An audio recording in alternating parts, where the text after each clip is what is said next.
Welcome everyone to Hack Shack Studios. RT Bear here, and I'm going to do some drawing for you guys. I'm going to be doing, well, I'm not sure if I'm going to be penciling. I think this panel's pretty much done. I might start inking it. Uh, Whitney White here is still could use a little bit of pencil work, but Black here is all ready to go pretty much. So if you guys ever wondered what my pencils look like, this is what they look like. So before I start, as always, I need to see a sign of life in the chat. I know there's a lot of people live streaming right now, so I know there's competition. There's always competition for you guys, for your attention, but always appreciate the sign of life. So let me see. I'm looking for the right pin here. That's a little too fine. That's a little too fine. These are the Copics. I think I've been using mostly the microns. This is a little fine as well. Let me pick my tip. Wow, these are all really fine. This one is border pin. Let me see. It's a little too thick. Let me see this one. Ah, just right. Just right. Let me see if I can find my micron here. Sorry, you guys. This is just kind of impromptu. I wanted to get some work done tonight and didn't want to work alone. This one's way too thick. Where the heck is that? Oh, you know what? Is it in this drawer? No, no, no. Where are you, Micron? Aha! Uh-huh. I don't know if you guys can see this, but I'm going through my drawers here. My drawers. Ha ha! Let's make sure. Aha! Yes, I found it. So I think I got my 3 micron tips here. So these are them. Let me see. Get them ready for the camera. I think the camera's working pretty good too. So we should get some good coverage today. So yeah, this is Reed Blackett, aka Black, and I'm gonna be inking some stuff up. Let me see. Wrench me. Somebody told me how to wrench. I'm not sure how to wrench, but let me say hi to everybody, and then I'll see if I can figure out how to wrench you, past Master Dan. God bless you, young man. Yes, and right back at you, Spirits Car. What's your opinion on Jack Murphy art? I have no idea who Jack Murphy is. Um, I take it he's talented. Let's see. Man, I wish I would have announced. I wish you would have announced on Ethan's stream. Oh, that I was going to be drawing. Yeah, I just thought of doing this because sometimes Ethan streams go longer, so I never know if I should schedule something after his live streams or not.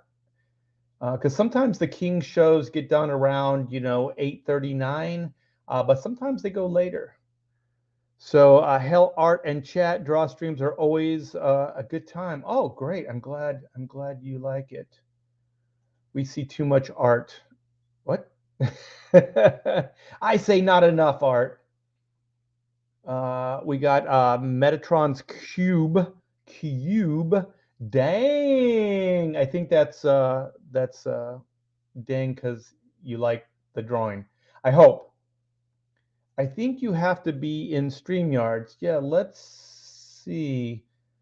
Somebody told me if there's a star here. Let me see.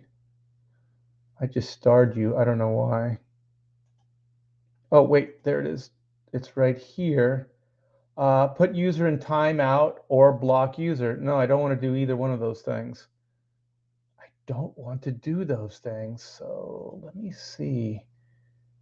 I forgot how to do this. Actually, John Malin showed me how to do this, and I already forgot. Show what?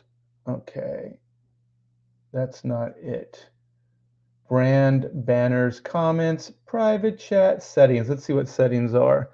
That's not it. Yeah, I'll ask about it. I know that you're in a lot of the chats, past master, so I'll look into it. But definitely, if I can figure out how to do this, I'll give you a big old fat wrench.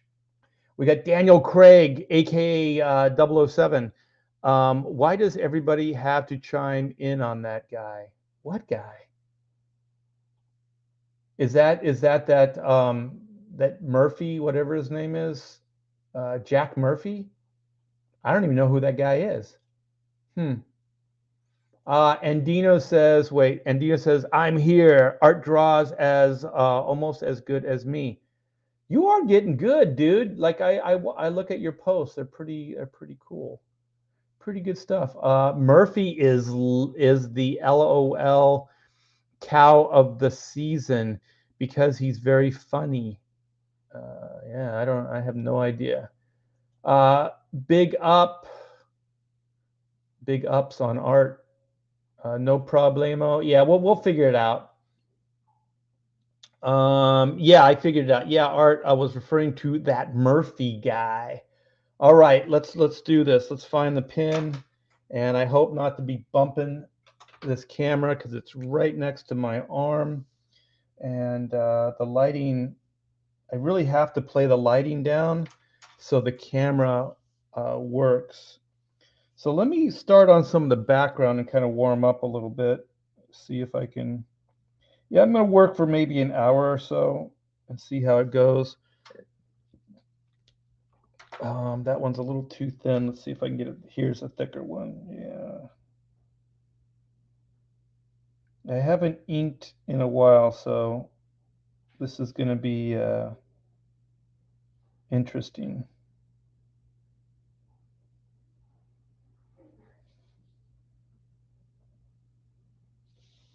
So let me see how this looks. Oh yeah, it's coming along.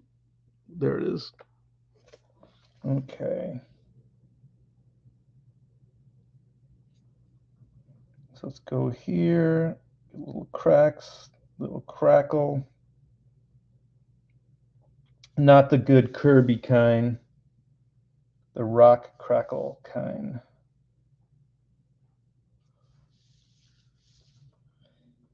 So I hope you guys are all having a wonderful new year so far. So far, so good for the T Bear family. We had a great Christmas, and the best part uh, coming soon, the kid, Amanda, our daughter, is going to be coming to Texas. So we're going to get to see our little one in a week or so. So I'm really looking forward to that. Um, when we moved here a year ago, actually, she wanted to stay in California. So that's what she did. And she's doing pretty good. I think she really likes the freedom, not being, in mom and pop's shadow. So I think that's pretty cool. She's doing well. She's got a good job. She's got her fiance. So I think they're doing okay financially. I think she wants to buy like a muscle car. She wants a Dodge Charger or something like that. He's funny. So yeah, she's gonna be here. We'll probably do some live streaming. That'd be cool, actually. Get her on a live stream. It's been a while. So yeah, I'm drawing all this crazy debris that's in the background here. So yeah, I hope you guys can see this. Maybe I'm going up a little too high. So I think this line needs to be a little thicker. Get some more weight in here. So I'm going to keep going on this piece so you guys can see it come together.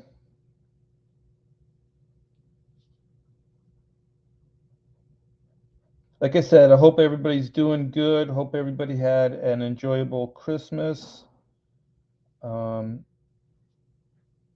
looking forward to this new year. I'm hoping that our president can get his shit together and we can get past some of these hardships that we're all going through, supply chain issues, these stupid COVID mandates, these lockdowns, all this stuff. It would be nice. It's so weird when you just kind of hope for like just the government to just stop. Just get the hell out of the way. Just, if they took a nap, for the next 3 years, I think the country would be a better place. Yeah. Yeah. If they just did nothing, I think we would be better. We'd be better off.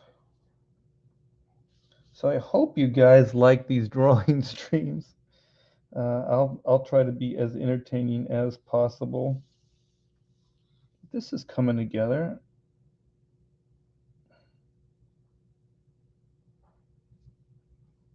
Yeah, even with the microns, I try to have movement. I try to uh, kind of get some attitude and movement with it. I don't think you can really tell the difference between me inking with these.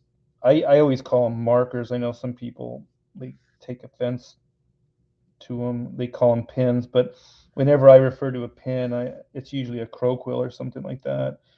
Um, but yeah, I'm getting some good results from these pins.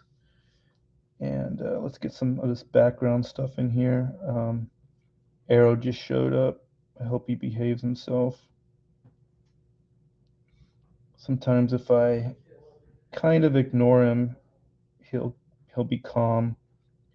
He's getting a lot better, and he was kind of a crazy puppy, but he's kind of mellowed a little bit. He's learning the lay of the land and what's expected of him. So let me see. Try to get it to where it's not distorted. I don't know. The camera seems like it's. Let me see, because I don't wear my glasses. Let me make sure it's in focus. Oh yeah, it's in focus. Let's see. Yeah, when I get it a little closer, it kind of changes. But yeah, so there's some of the debris. I'm going to ink this other big piece of concrete behind him over here, and then we'll take it from there. Like I said, you just try to get movement with it, with the pin, even though it is a marker and there's no, like, you can't really put pressure. You can actually, but not like a crow quill or a brush. So you can still kind of get some thicks to thin out of the pin, the marker, but it's not quite as dynamic of a tool as a crow quill or say a brush. So I'm trying to break up some of these blacks. I usually I would just do these as solids, but I'm kind of trying a little bit of a different style. So a lot of these black shapes that I have here, I'm trying to give a little bit of like light that comes through and some different like type of hatching. So they're all coming from different directions. You can see, build the black in here and have this come out and then lighten it up where the light would be hitting it more. So let's see how that looks. It's not bad. It ain't bad. Yeah, so there we go. You know, I didn't even look at what time we started. We started probably around 8:30. So I'll probably go till about 9:30, 10. And that's Central Standard Time.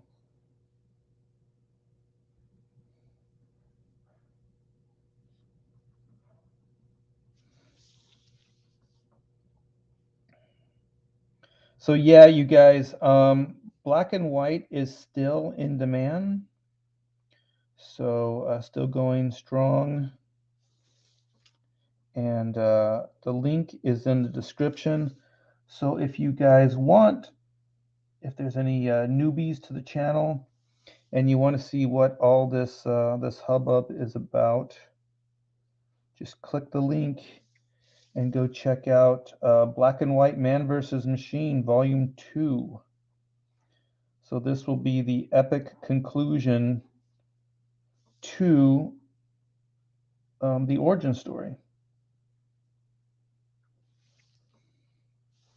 So I'm going to move this down, make sure I stay within the camera range.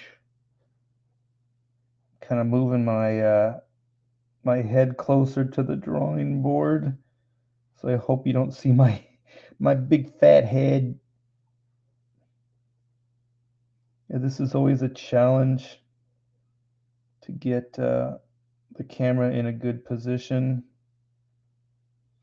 So I'm kind of working towards a solid black. I don't know if you can see like over here I have it's kind of fading into a black because I kind of wanted all the detail in the center here, and then as it goes off to the peripheral to the border, it starts kind of getting less detail and goes into a solid black.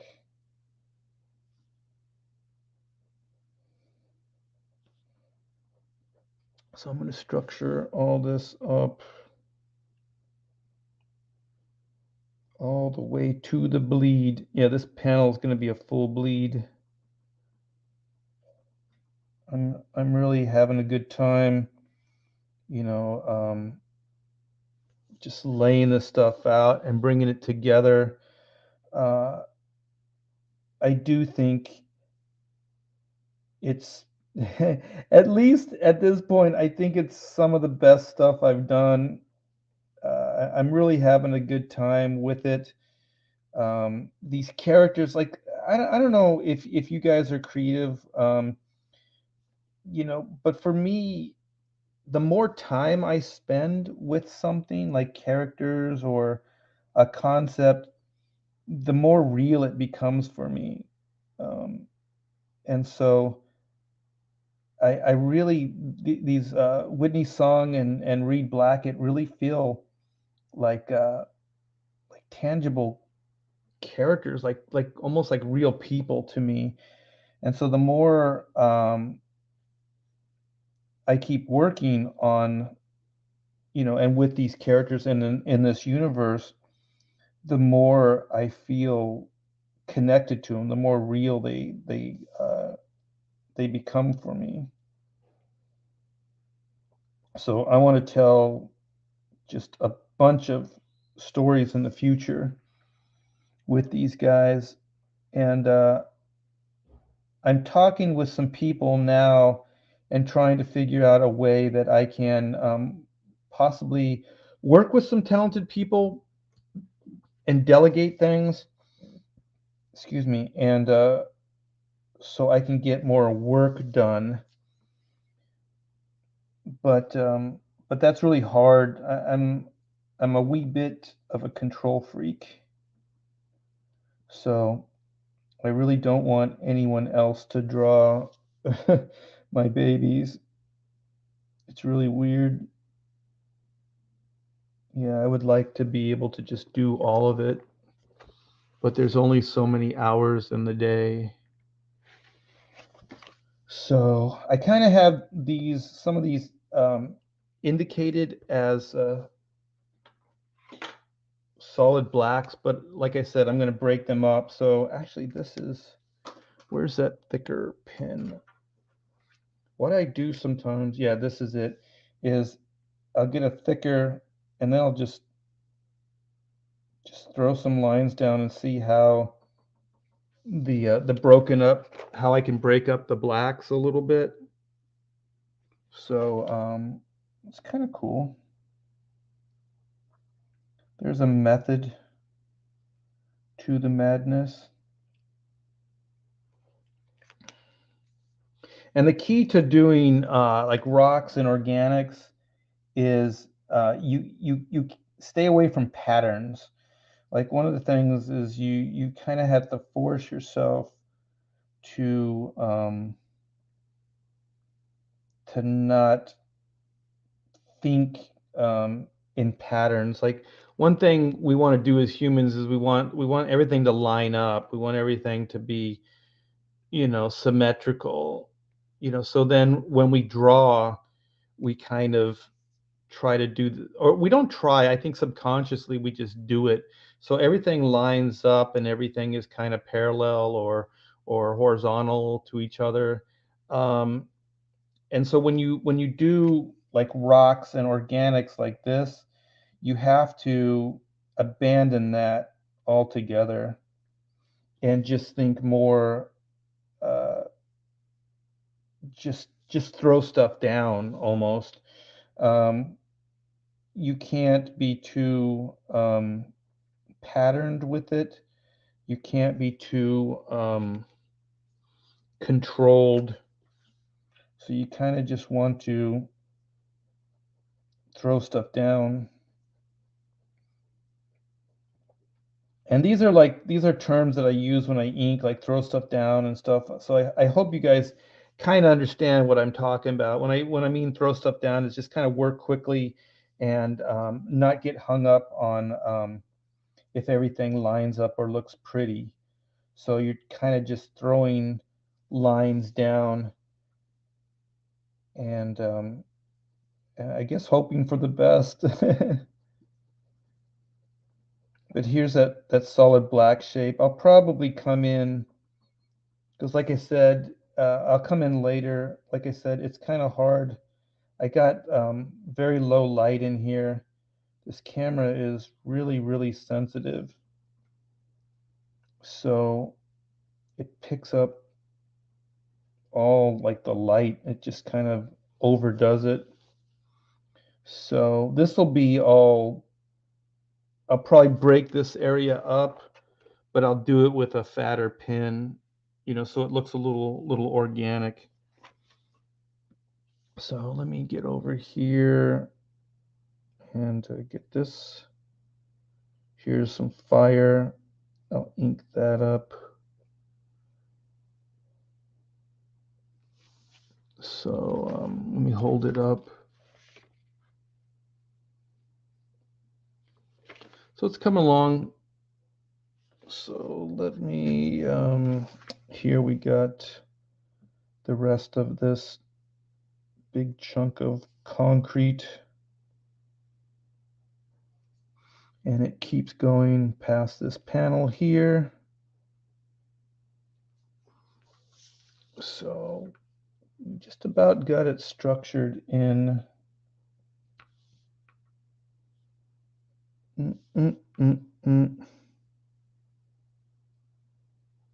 Like I said, the key is just kind of just moving your hand around. And here's the top piece. It goes behind this panel here. So that's that big piece of concrete across there. We got this little piece here. We got piece there. So maybe, I guess, let me show this off, get my glasses back on. I'll see what you guys are saying in the chat, and then I'll get into more of the foreground elements. So I feel warmed up now.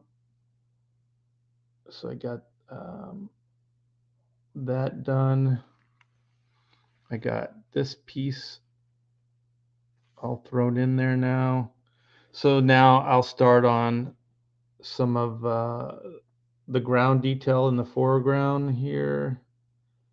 It's a little blown out, but you can kind of see it.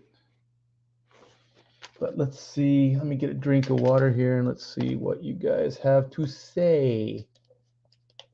Oh, we got a lot of new faces in here. Cool. This is working. I love it when a plan comes together. Oh, we got Victor Thomas. I'm just going back in time. Daniel Craig. We got James Bond in the chat. Victor Thomas. Hey, hey, hey. We've come to snuff the rooster. And Dino, the best part of waking up is Folgers in your cup. I don't know. Should be warmer next week. Yeah, it's kind of cold here. I've been running the pool at night. We've been dripping the faucets, all that kind of stuff. Let's see. Pastmaster says, do you prefer to start inking the background, midground, or foreground? What gets you started? It really depends. Like the reason I'm doing the organics and the backgrounds is I'm trying to kind of warm up. So the backgrounds are more forgiving. When I start getting into more detail or figure work, it requires a little bit more concentration and precision. So sometimes I'll just, like right now, I'm just warming up. So let me think. Sometimes I'll start from like the foreground, just because a lot of objects connect to it. So just as far as connecting lines, I think it's good to work from the foreground back. I don't know if that makes sense, but trust me, it does. Take their foot off the gas for a while, but they won't. Take whose foot off the gas? These streams are the best. Do many of them. I plan on it. I'm really trying. I just don't want to give away too much. Looking good. I feel like when the pages are in this state, not giving away too much. Let's see what Danky Frankie says. We love these drawing streams. Wish I didn't have to leave to feed my friend's fish. He's on vacation. No. It's more important to keep that fish alive. Danky Frankie, thank you so much for the link there. I do appreciate it. We got JBot Art. I listened to the live stream in my car while driving. Yeah, it's best to listen and not watch while you're driving. Leroy, what's up? Yo, too. What's up, man? Long time no see. Oh, cool. Another link for the original art site. Sweet. Metatron's Cube. There are some neat Japanese disposable metal tips. Yeah, I have some of those. They have built-in ink.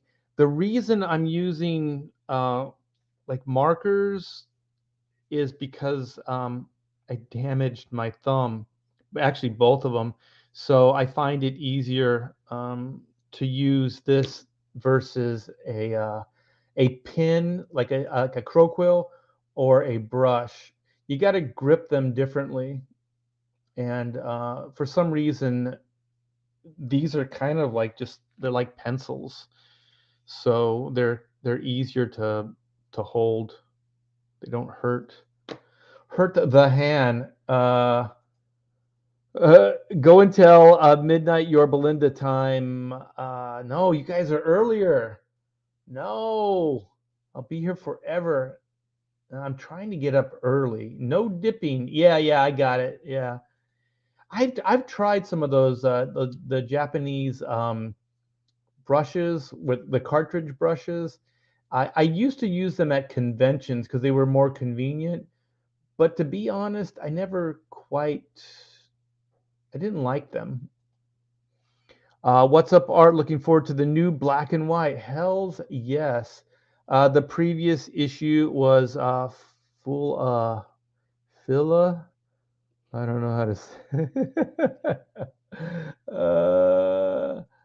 Gotta feed the fish. Yeah, I had a fish earlier. It was a nice salmon. Ethan Van Sciver fed it to me. Great face. Thank you, Kevin. I do appreciate it. Let's see what. Oh, Word Fab Stream. Welcome to. I don't think I've seen you in the live streams yet. So welcome.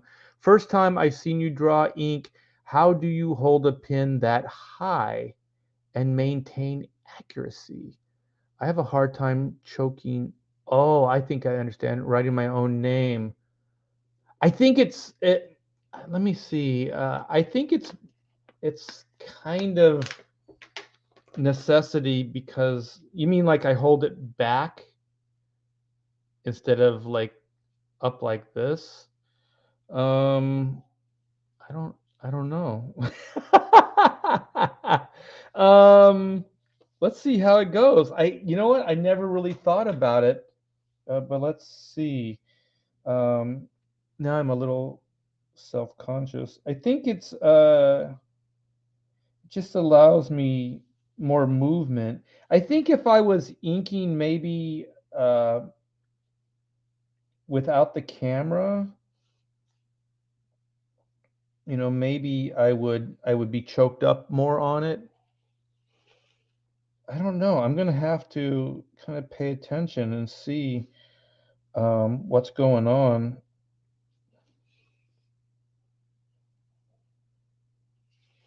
It's weird because you just kind of do what you do, and sometimes you don't evaluate it. You just kind of do it, and then like somebody in the chat will go, "Hey, isn't that kind of odd the way you hold the pen?" And it's like, I never really thought about it before. It might have something to do with this, my thumb, because maybe if I choked up more, you can see the pressure that you're putting, and if I hold it like this, my thumb is more straight. This, well, actually, it was about this time last year. Man, I heard it bad, so I had to figure out how to do all this stuff, um, without hurting it. Because one of the things about this job is stamina. So you have to be able to, sit for a long period of time, and you have to be able to do repetitious things, like move your hand with a pin in it. So it always makes things a little challenging. I remember there's this drummer I really like. This is going to sound kind of off track, but um, trust me. And his name's Terry Bozzio. He's a brilliant drummer. And he said, like, the thing about drumming is not just being able to do whatever it is one time. Like, you have to be able to do them in repetition. So if you can do like a really cool drum beat or fill or something like that, but you can only do it once, like in a song, or if it taxes you or it's too difficult, then you can't do it. You have to be able to do things repetitiously. Otherwise, what's the point? And so I think like drawing and inking and these type things are the same thing. So, or the same idea. You're sitting and you're focusing, for hours on something, And and if you can only do it, you know, once, or you can only do it for like 10 minutes or whatever, then you're probably not going to be able to make a living. So you have to be able to do these things like repetitiously. So I used to explain it in the studio. It's kind of like it's a little bit of a marathon, you know, where you're constantly um, working, but it's never really done. You just kind of pass the baton to the next thing and just keep going. So it never really ends, which sounds horrible, but it is the reality, especially with monthly comics. I'm really like glad that I'm not in that trench anymore, and I'm really hoping that I can like that this Comicsgate thing and doing the indie work will continue to, you know, to flourish and be able to where I can make a living at it, and I can pay my mortgage. And well, I don't really I don't have a mortgage anymore, but just pay my bills and that type of thing. So it's always so here's kind of I'm structuring everything now because I actually I found that thicker pin and I like it. So when I go in for the details, I um I may use a thinner pin. So right now I'm just kind of writing the feel out of this pin. Like it just feels really good. I'm getting a good movement out of it. So I want to continue with it. Well, there's a couple interior lines I just did. And there's a little crack here. So let's get a little detail there, there. I can't, I'm trying to move it closer to the camera, but I can't because I got my drawing board right over here. So maybe if I do it this way. Yeah, there we go. Mm, mm, mm, mm, mm, mm. Let's get that line there, that line there. I forgot this one. Let's do that. Okay, I'm trying to figure out some of this stuff here. Mm, mm, mm, mm, mm. There we go.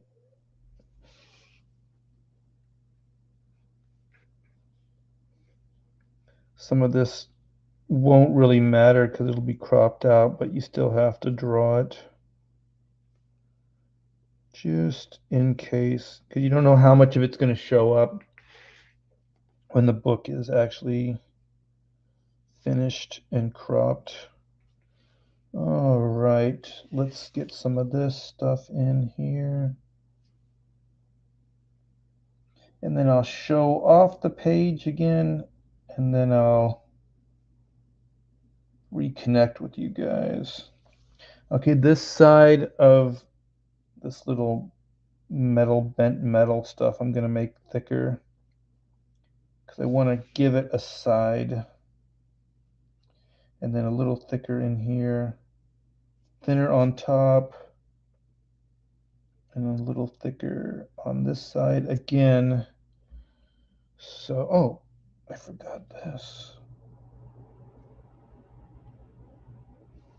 And there's a bunch of little dabras here. So yeah, black and white is coming along, you guys. So um, I wish I could say it was coming along fast, but um, it's coming along. I think it's coming out great. Like I said, I'm really proud of the way it's coming out.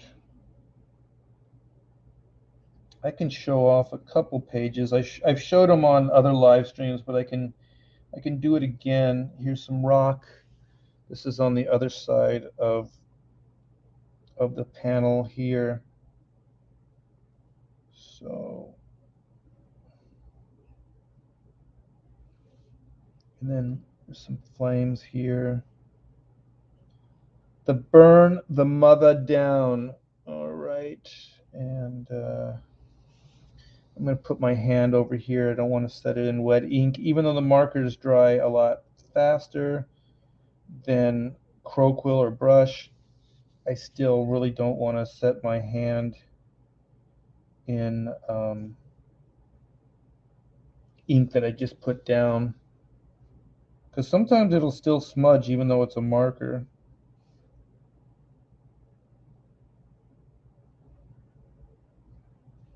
Okay, let's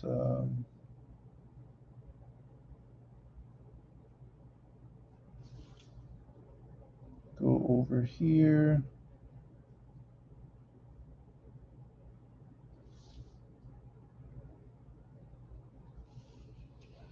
I think it's coming together. It's coming together. Okay. And then I have some smoke coming in here.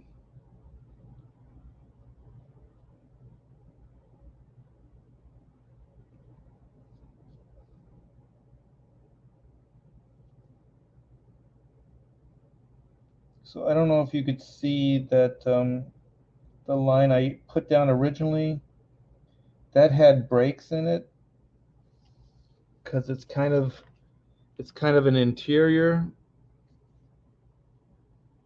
line, and so to make the interior different from the exterior, I did the exterior as a solid line, and then this one has some breaks in it. So they're little subtle things that you can do that help things read. I used to do a lot of breaks on exterior lines in the 90s, in the day. I try not to do it as much anymore because I think it it messes with the structure. I think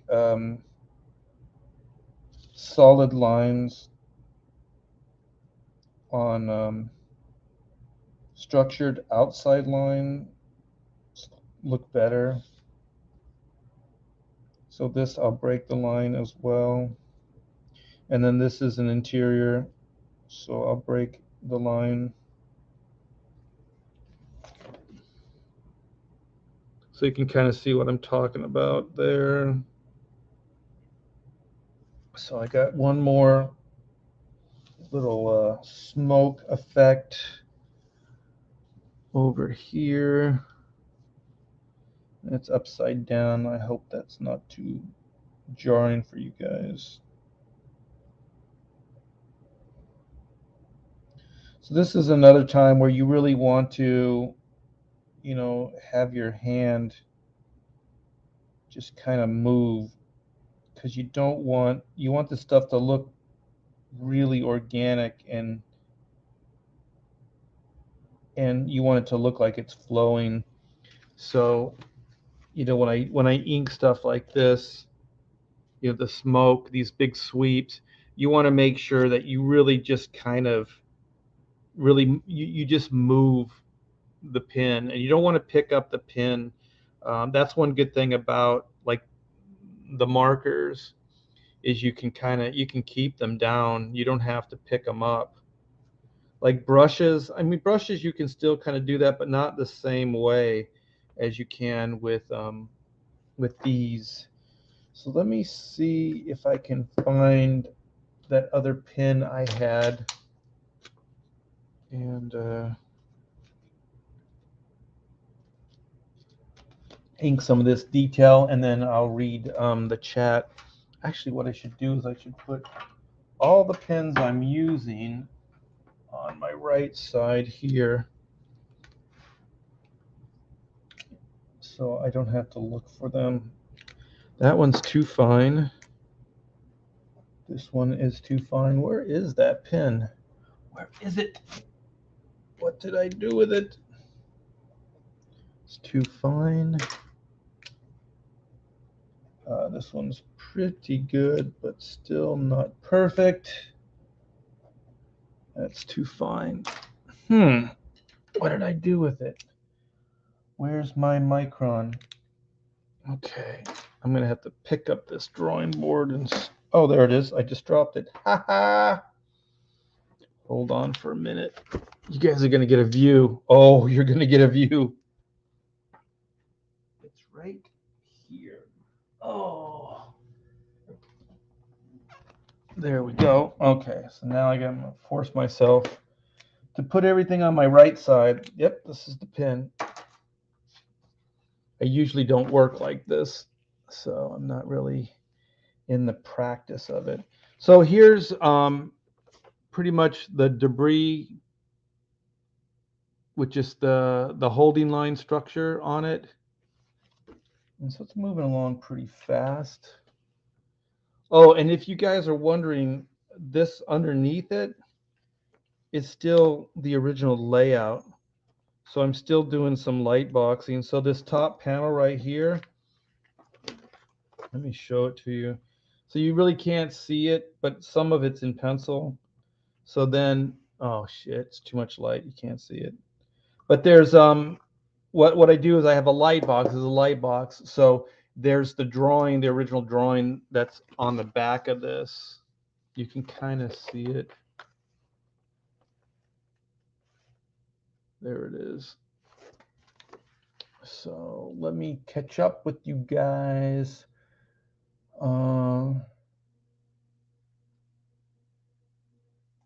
Let's see. Oh, yeah, we already did that. Wow, I hear some kind of weird sound. What is that? Hold on. Oh, it just stopped. Yikes. Kevin Wolf, imagine what it must have been like inside Kirby's head. Oh my gosh. That guy, I'll tell you, there was no hesitation. He just threw lines down, man. That guy was just on top of it. Hello from Corpus Christi, RT. Well, hello, Son of Liberty Radio. Kevin Wolf says he's a master and you get a more flowing line holding it further back. I don't know. Less nerves in the line work. I don't know. Maybe. I just know that too, like if you're too uptight and you're trying to ink, and you're trying to control it too much, it will get out of control. It's kind of like a self-fulfilling prophecy. So you kind of want to stay as loose as you can with your hand. You know, keep it loosey goosey, and just always think movement, always think flow. Even if it's something that you're ruling out, always think movement. And then because there's no reason the line has to be stagnant or the line has to be too technical. It can have life and energy and bounce. And where I learned that is life drawing. Is when I was in life drawing, I would draw really big, like the full sheet of newsprint, and I'd draw really big, and I'd use my whole arm and hand. And I was still working professionally, but what I liked is it really taught me, like, just be expressive and move the brush or the pen or the charcoal or whatever it was that I was using around. And I always thought about that. And I remember, I think it was Dick Giordano told me, he's like, always, like, even like if it's a big sweep, you know, like figure out how to move, like either you move your wrist or you move your arm or whatever, like you'd go like say it's a curve, you know what I mean? You'd use your arm, or if you can do it with your hand, you know, you pivot off your wrist or whatever it is, so you can make that curve. So it's all a kind of, it's not just this movement. it's it can be other movements as well. And I think if you can kind of practice, especially if you're using more traditional tools like brush and crow quill, I think it would really help. And I think the reason why when I ink with these, it looks like that still is because I have that stuff programmed into me. So I can kind of emulate a brush or a crow quill with, you know, a micron or a Copic or a Copic. Brian says, I love draw streams like this. It reminds me of the old Comic Cons in the 80s when artists would have their backs turned to the public so you could look over their shoulders as they worked. Oh man, yeah. And they would draw big too, I think. They would draw like really huge. Kind of like the life drawing thing I was talking about. WordFab, once again, welcome. I I I think it would be harder, but then that's why I'm a writer, not an artist. Yeah, I don't know. You know, it's weird. I've been doing like comic books for so long. Some of it I don't even realize I'm doing. Random equals organic. Yes, yes, yes. That's a great just philosophy to have. So even if you're penciling, you know, just don't follow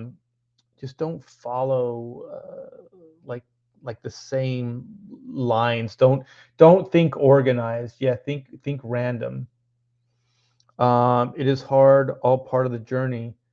Yeah, but don't look at it as hard. Just look at it as fun.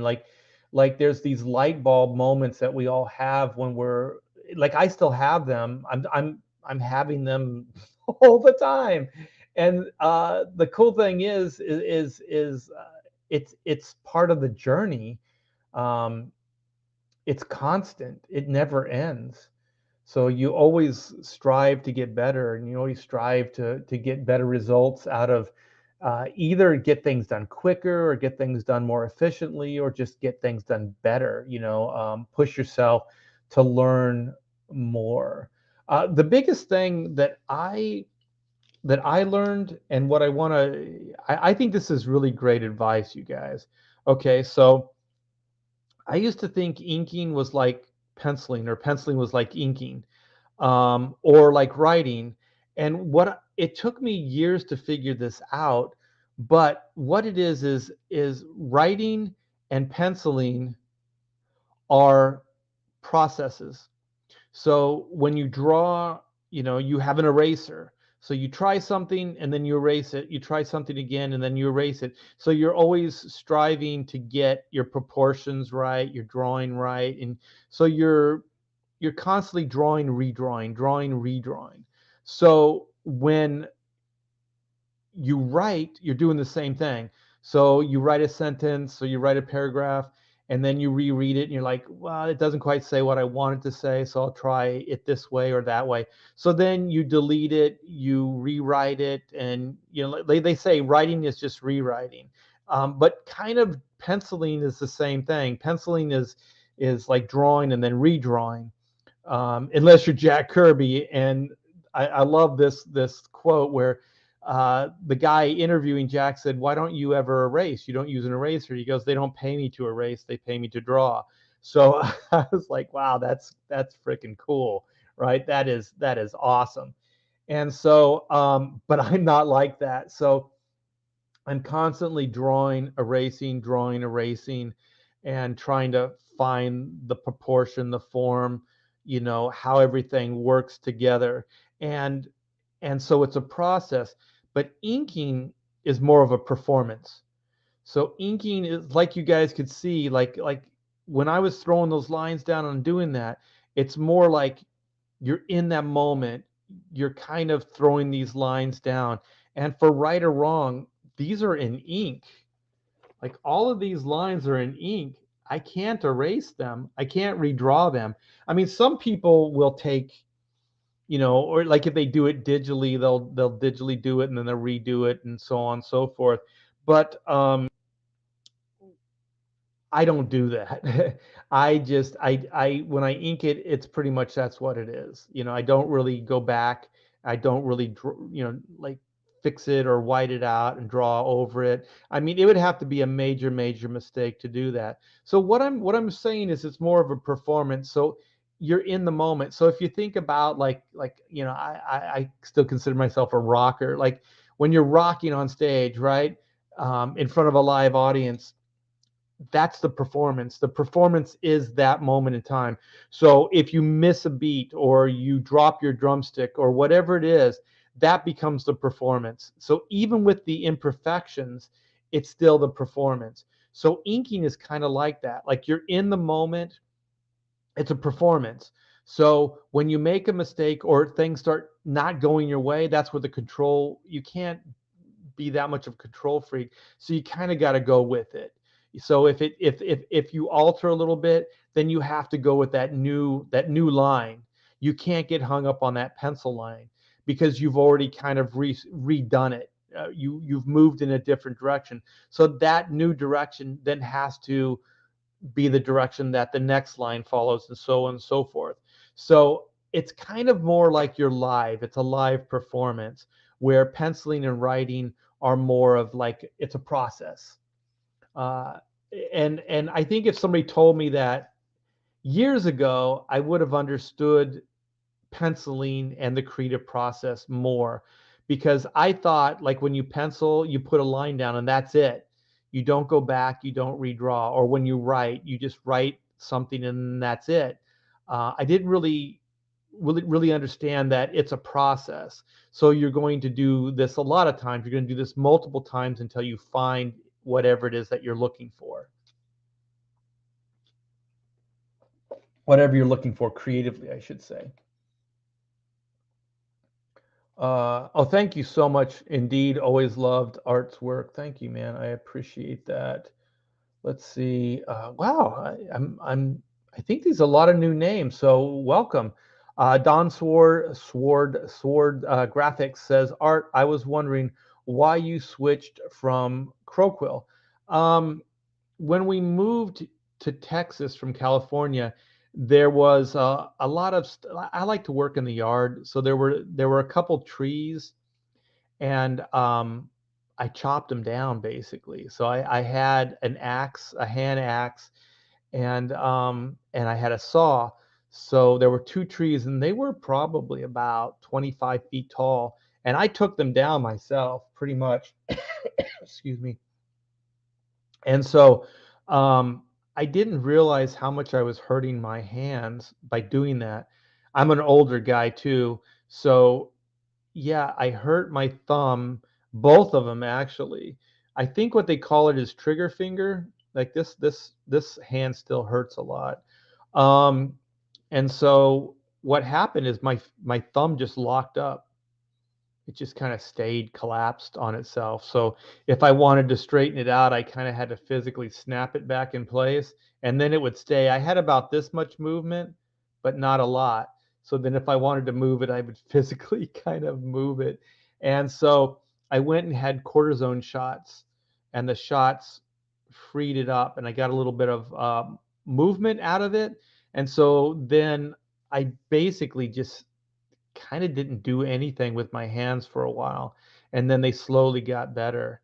So I'm not sure if this is still residual from hurting it or if there's an arthritis in the thumb, but it's doing better.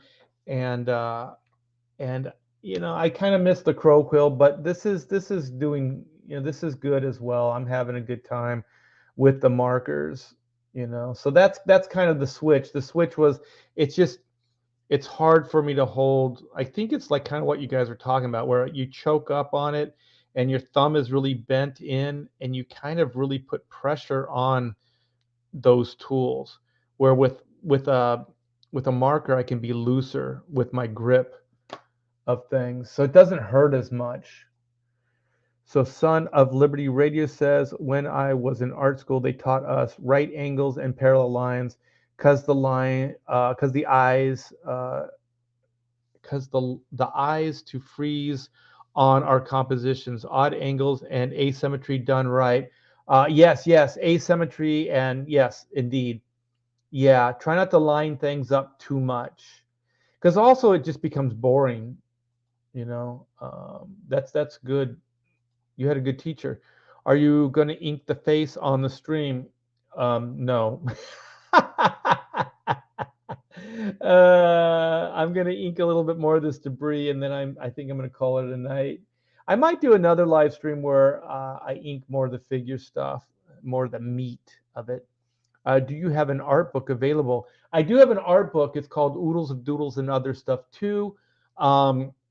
We sold out of it, but I'm thinking of doing a reprint of that, and then I'm working with the real Steve Dye on volume 2. So I'm gonna be putting out another art book soon. So we'll reprint the first one, and then we'll put out the new one. Let me see here. Leg Kick. Hey, welcome, Leg Kick. Did you watch the Chuck Rosansky interview with Jim Shooter? I heard about it. I didn't watch it, though. At the end, he tells Jim kids are getting hooked by more online comics and find real comics to be better. Jim didn't buy it.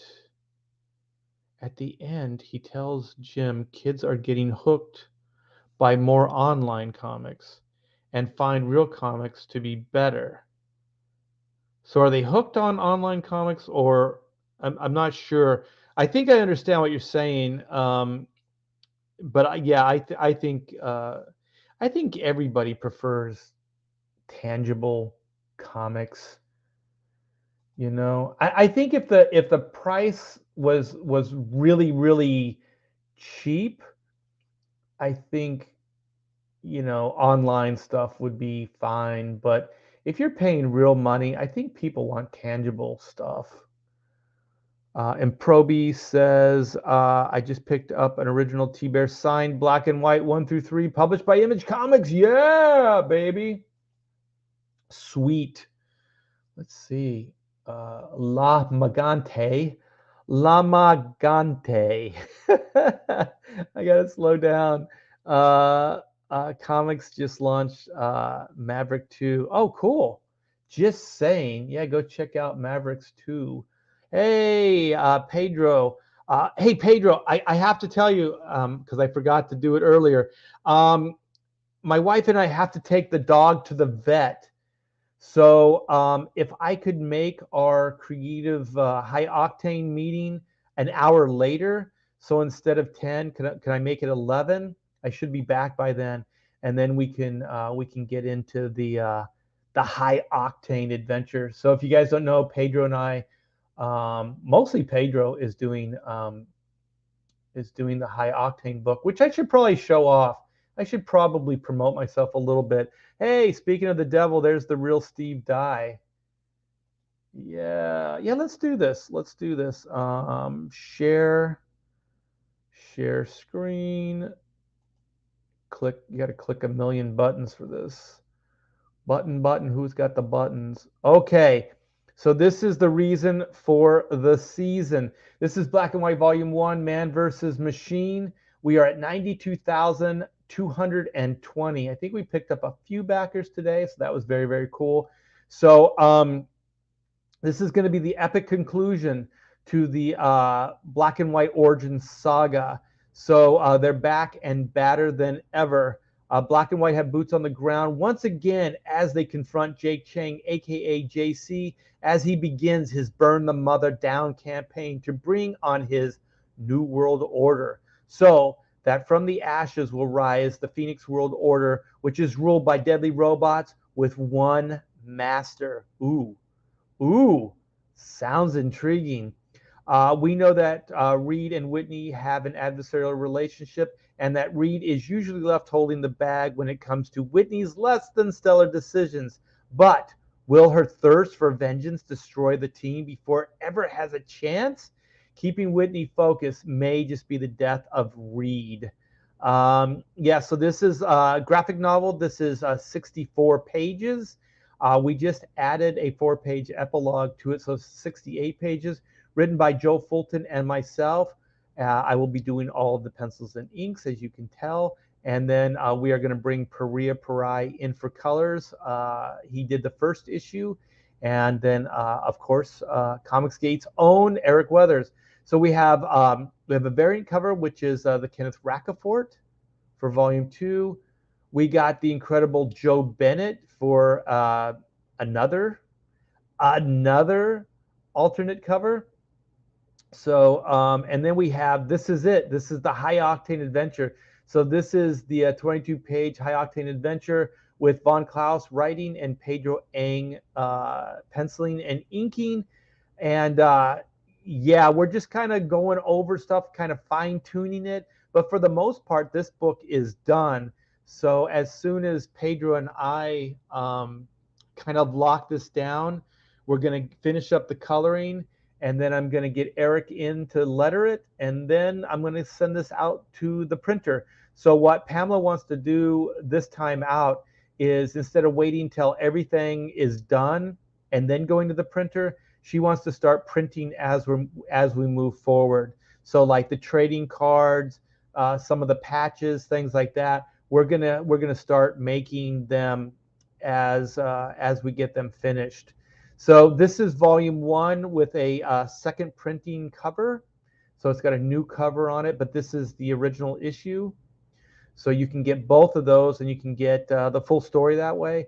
This is the Greg Capullo variant, and the one on the left is sold out, but we still have a few of them on the right, and that's only available in the black and white jam tier. The only place you can get original artwork right now is black and white artwork, I should say, is these layouts. So they're only 40. You can get them as add-ons to your order. We have the original head sketch, which I think are only on the add-on section. And then you guys click the link and just check out all these killer stretch goals that we've already unlocked. We've upgraded this book several times. We got the patches, we got trading cards. We have the, you'll get all the layouts, the breakdowns, and Joe Fulton and my writing. You'll get the epilogue that I mentioned, UV enhancements on the cover. We have the fan art trading card set. So just click the link. It's in the description.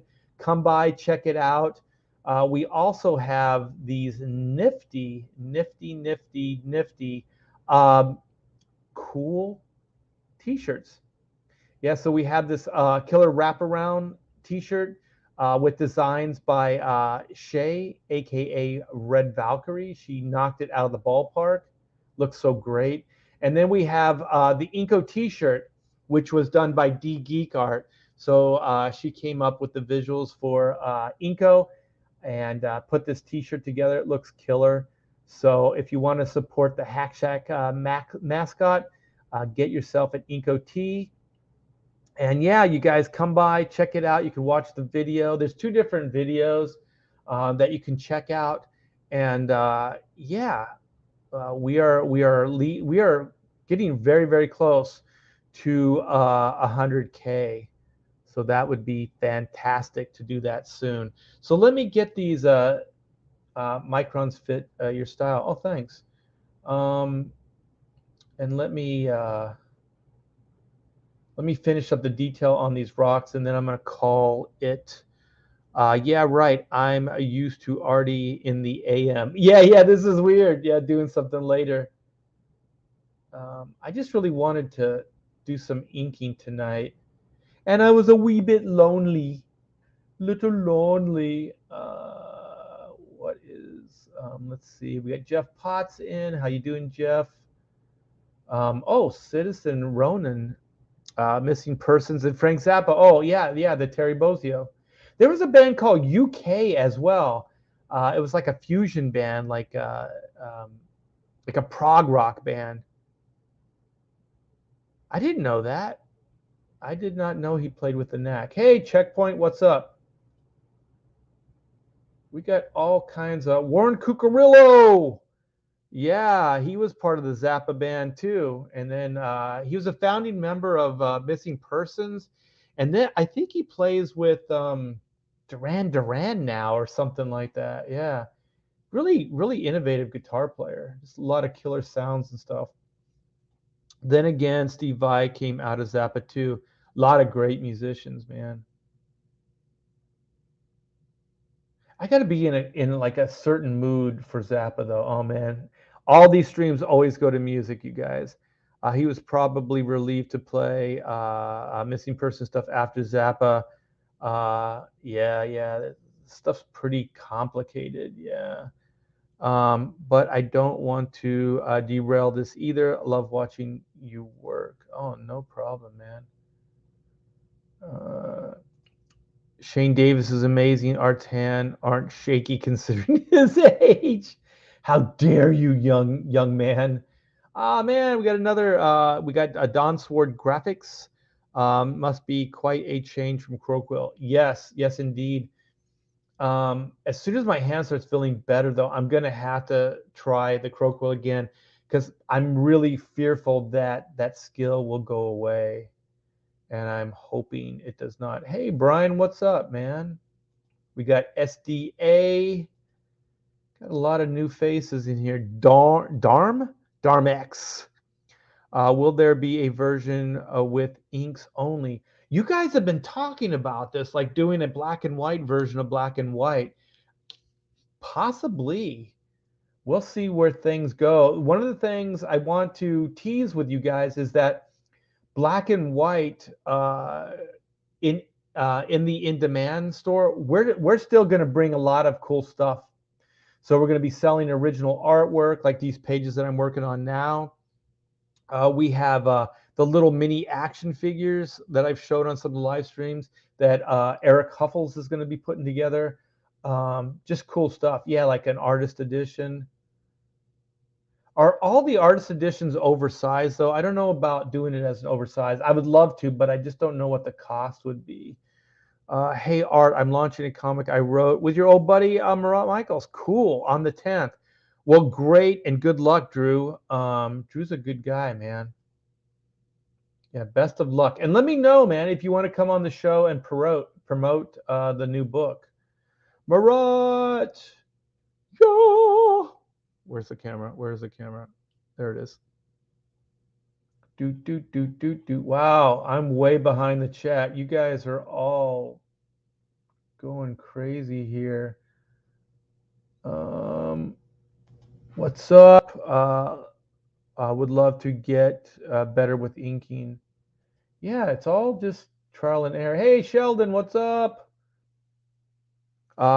It's past 6. Art, what are you doing up this late? I know. Shh, don't say the arthritis word, or they're gonna get it back in your nickname. Yeah, that was a joke that ran for a while. Oh man, I'm if you guys have been in my chat, I apologize, but I'm seeing a lot of new names here. So thing I learned about art, been drawing for 20 plus years, is the mistakes can actually make your art better than what you picture in your mind. Yeah, sometimes you do have to go with it. And I don't know if I completely believe this, but I think it was Neil Adams. It was probably somebody else that said this before, but your mistakes are what defines your style. So it's not what you draw correctly, it's what you kind of don't draw. And that's what defines your style. So the imperfections and things like that are what stands out. And I guess it's kind of true because if you think about if everybody drew everything perfect, then everything would be the same. So maybe the imperfections and the things you don't draw right or well are the things that define your style. So, hey, Kenneth, what's up, man? I want to see the ink in action. Oh, hell yeah. I'm going to get back in that. I just want to catch up because, man, I'm way behind in the chat.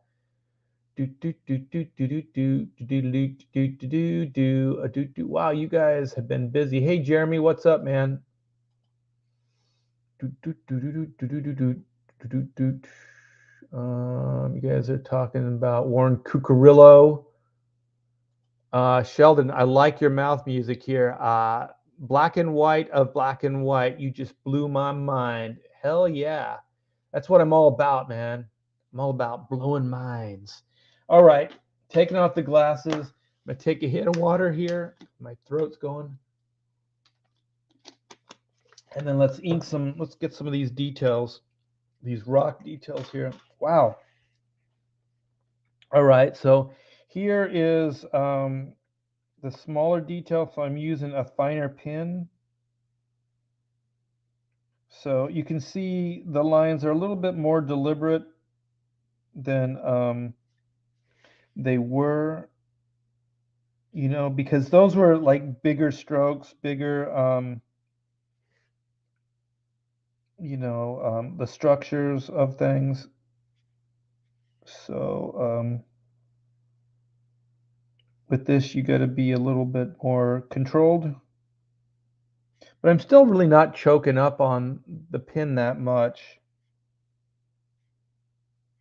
And I didn't realize I was doing that until you guys pointed it out. Also, if you have good flow with the pin,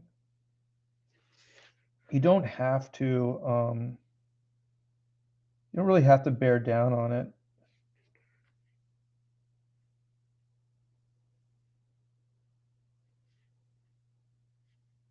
Yeah, so let's go this way.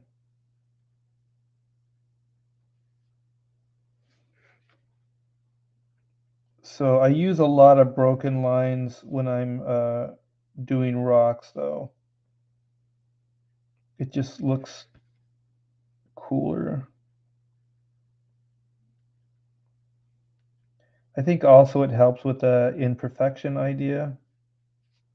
So I'm not going to do any of the rendering right now.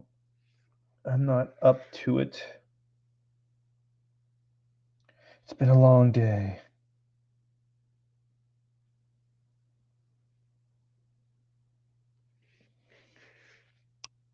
And so I'm kind of, what I'm doing now that I really never have before is these markers, they allow you to kind of scribble. Like I can do stuff like, let me see, make sure the camera sees it. Like you can go back and forth, like you can scribble with and you kind of can with a rapidograph too, but it's not quite the same. Let me move this to where you can see it better.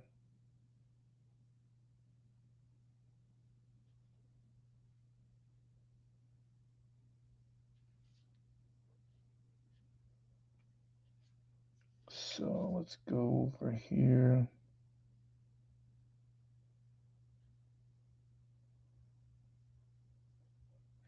So also when you're inking, even if you're inking fast, try to understand what it is that you're inking. So never take it for granted. So try to identify the planes and the object that you're inking. Because sometimes when you're moving fast, you can kind of, like all the lines kind of start seeming the same. And the reason I'm saying that is because I was kind of doing it just now. So I think I was, excuse me, I was trying to show off for you guys. So yeah, keep in mind where you're at. So you never want to think about like these as just, oh, it's just another line. You want to put the line down with understanding. So if you have the understanding, I think there's a certain level of believability that you bring to the work that if you don't understand what you're inking, the work can kind of suffer or just not have the same level. Because sometimes, like I can look at inkers and I can tell that they can't draw or that they didn't understand what they were inking.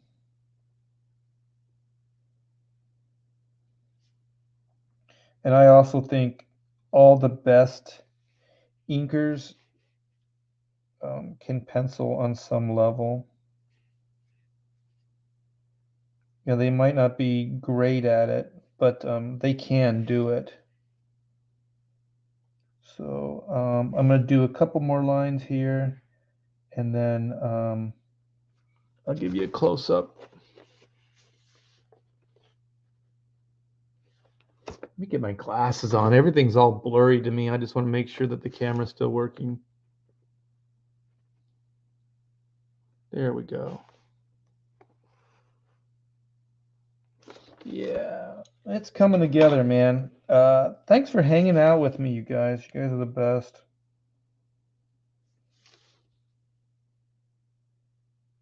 And you guys are right. It is getting past my bedtime. Let's see. Like I said, I'm trying to do I'm trying to get like solid areas, but also kind of break them up so they're not absolutely solid. It's kind of a style, like a more sketchy style. And I do think it came out of using these pens, these markers. Because, like I said, you can kind of draw and you can sketch with them. So you can move the pen around in a way that you can't really with a crow quill or a brush. Yeah, actually, you know what it is? You can do this stuff with a crow quill and a brush, but the thing is, this is a smaller and more controlled tool.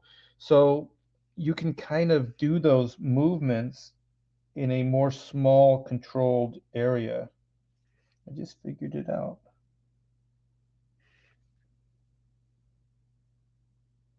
So it's kind of working as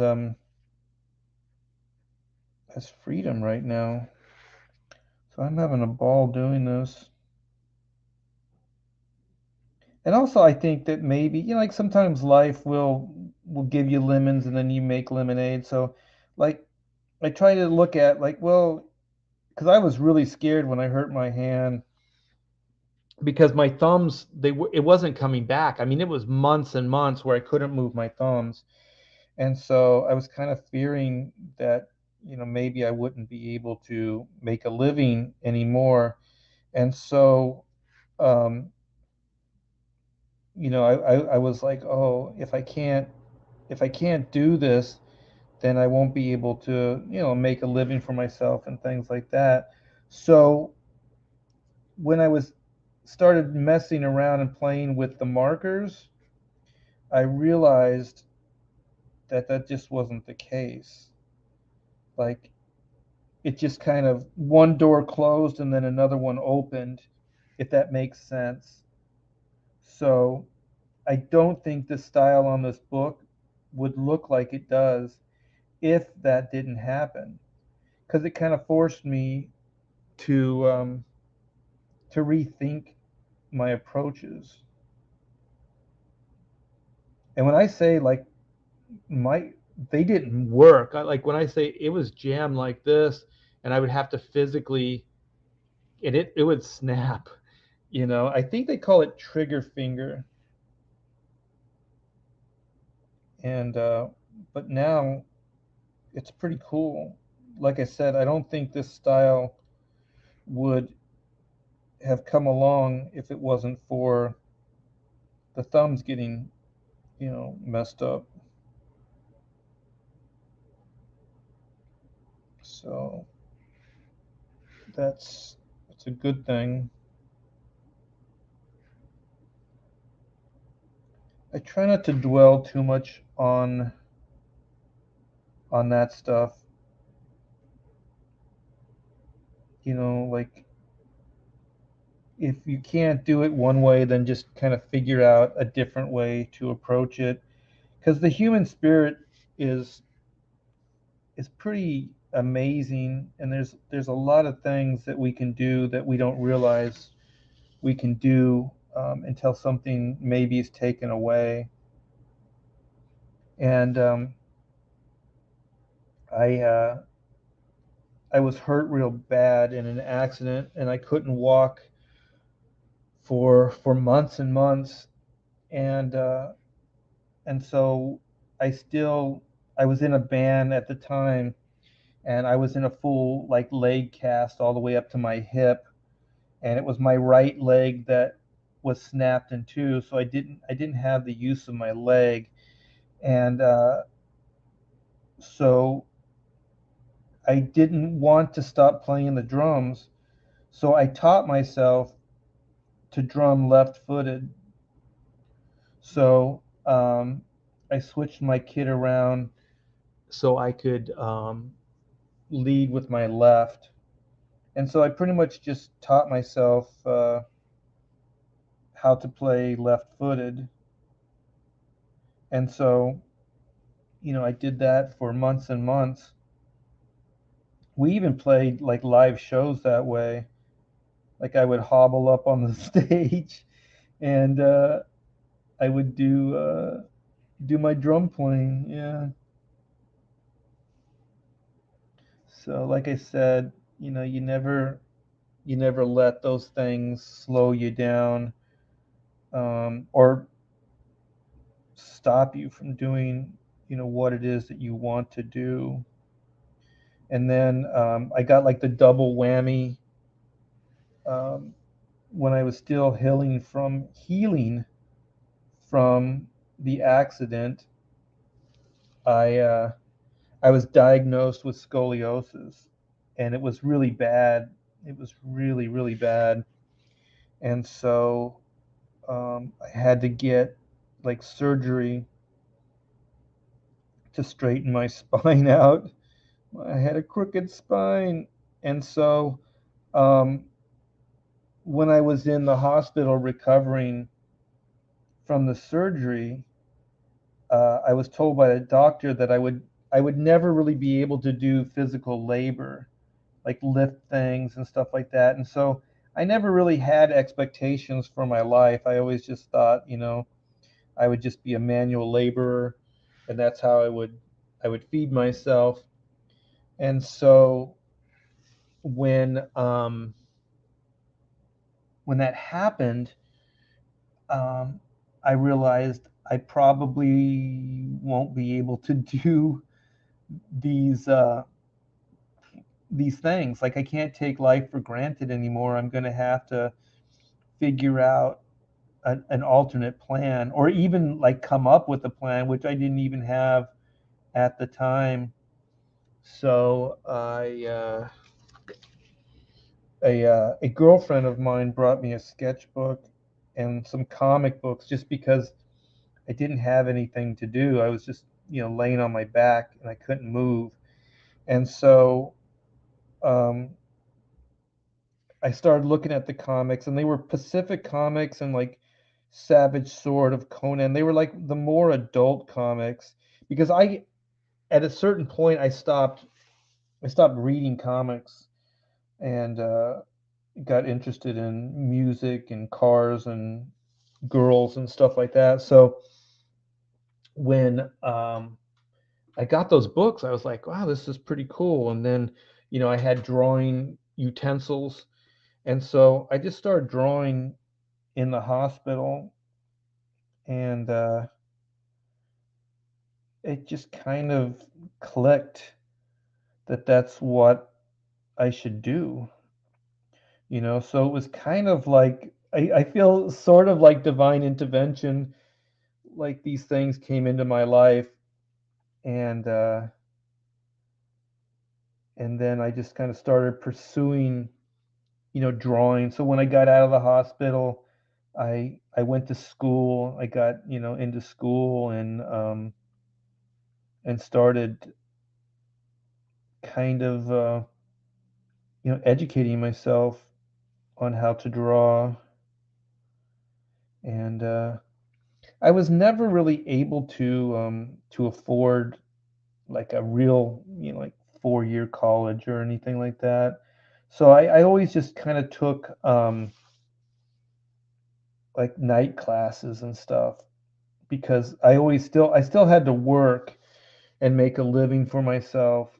Um, so I pretty much worked through uh, the college stuff, and even when I started working professionally. I still um, I still went to school. I always took life drawing classes.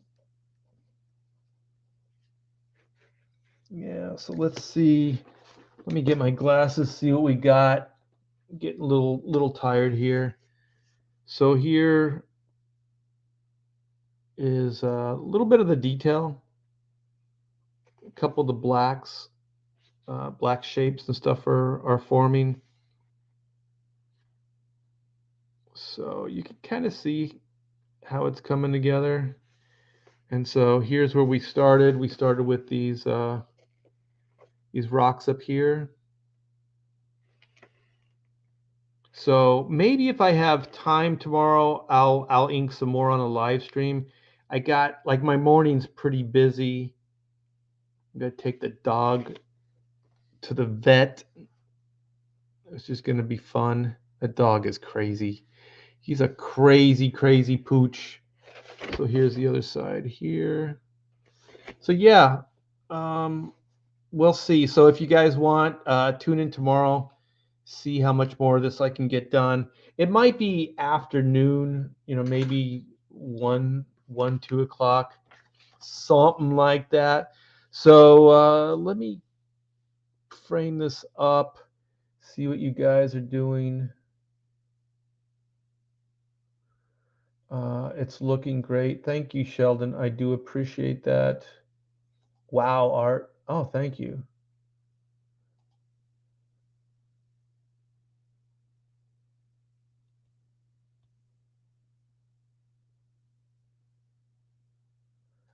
Yeah, I don't know. I kind of I'm a weirdo. I remember talking to some friends like I actually like working like chopping trees down and I did pull two stumps out, actually three stumps out of the yard a few weeks ago. I was going to take some pictures of it.